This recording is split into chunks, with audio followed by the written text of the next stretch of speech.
What's your understanding of the charge, and tell us a little about how that's going? Yeah, well, that arose in large part, if not entirely, as a result of a whole lot of controversy that came up.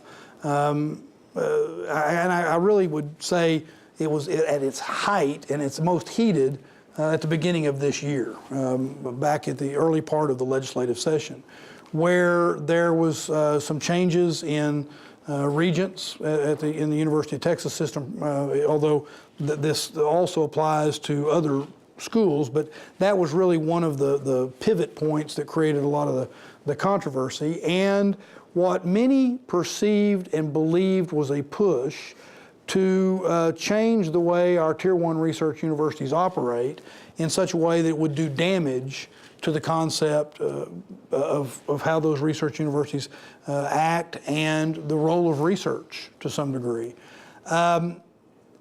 There was a lot of fight during the legislative session and a lot of discussion. I also serve on the Higher Education Committee, and I was quite involved in those discussions and the debate that went on. Subsequent to that, the Lieutenant Governor and the Speaker of the House, and again, I think in large part, if not entirely as a result of the controversy, created this oversight committee. It's a joint committee of the Senate and the House. It is chaired by two co-chairs, the chair of the Higher Education Committee in the Senate, which is Senator Judith Zaffarani of Laredo, and State Representative Dan Branch from Dallas, who chairs the House Committee on Higher Education. And so it's a joint committee. I'm really pleased and honored to get to be on there, particularly because of the fact that I represent the University of Texas at Austin in my Senate district. The purpose is to look at governance. It's to ask the hard questions about how we go about appointing regents and the role that regents ought to play in the day-to-day operations and management of our schools. It's about transparency and how it is that we make sure that what's going on in these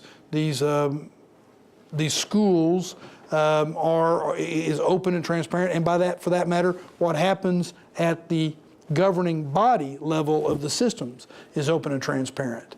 As you might guess, there's a variety of other things that get brought up. But I think it's going quite well. We've had now 2 meetings. In those 2 meetings, the first meeting we heard from a number of experts from around the state, around the country, experts in the concept of governance and how you operate in university settings. This last time, which was just a couple of weeks ago now, we heard from a variety of chairs of different boards of regents. While we're at the University of Texas at Austin and we think of UT and UT system, there we have a number of systems in the state, and their chairs of their boards, and in some instances their chancellors have had an opportunity to speak. At that board meeting, by the way, the chair of the Board of Regents of the A&M system and the chair of the Board of Regents of the UT system both testified and were asked questions by the panel. This next time, the chancellors, Chancellor Figueroa from the University of Texas system and Chancellor Sharp from the A&M system will be part of the invited testimony. So it's been, I think we're making real progress, and we're learning a lot about the system and learning a lot about what we might do to make sure that governance is appropriate and that there's the kind of transparency that we want to see. Not to be overly blunt, but do you think that this has tamped down the underlying politics that were coloring this for a while? Well, I don't know if that's overly blunt. I mean, I think that's a legitimate question, and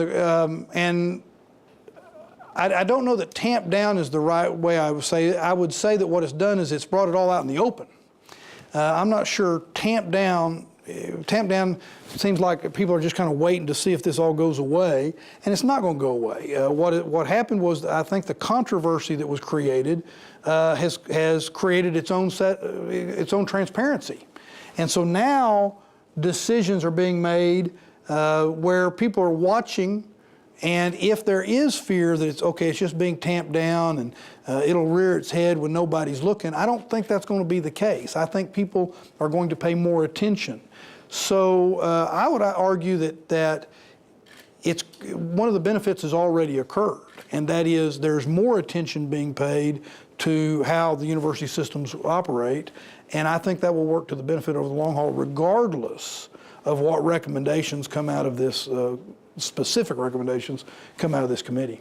It seems to me that a more open conversation about all of this would help not only the immediate matters, but also doing more with connecting higher education to other areas like the medical initiative. I don't think there's any question that's true. And while the controversy was heated, it was significant, and it should never be diminished. I think the fact that it occurred, of course, I tend to always find the glass half full most of the time.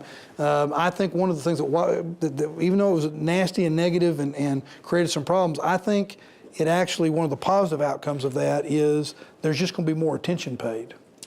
Did you see Speaker Strauss's comments yesterday? I did.